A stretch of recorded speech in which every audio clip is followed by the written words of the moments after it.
新加坡唐人街牛車水嘅名好可能來源於粵語，因為100幾年前大量廣東華工嚟呢度做工啊，就生活喺呢個地方嗱。因為佢哋喺呢度咧係冇自來水嘅，所以日日都要從郊區啊用牛將啲自來水車過嚟呢度洗地同埋俾大家飲嗱。咁啊牛運水過嚟咧喺粵語嘅語法就叫做牛車水，譬如話我車你返屋企係一樣嘅。咁日日都有牛車水過嚟，咁啊講下呢個地名就變咗牛車水啦。點解新加坡街頭周街都係簡體字而唔係用繁體字呢？嗱，因為新加坡咧有華人、印度人、馬拉人同埋其他族群啊，大家各個族群之間溝通咧係講英文嘅，但係華人係最多嘅，有7成半咁多。咁華人之間咧又有講客家話、閩南話、潮汕話、講粵語嘅又好多，所以李光耀喺1979年提出咗一個講華語運動，就希望華人之間咧統一講華語，就相當於普通話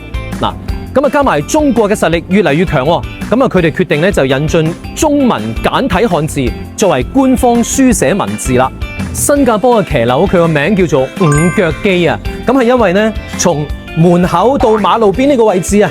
啱好係5英尺，呢度有成200年歷史啦啲騎樓。廣州嘅騎樓啊都係由新加坡傳翻去㗎。你有冇嚟過牛車水呢度啊？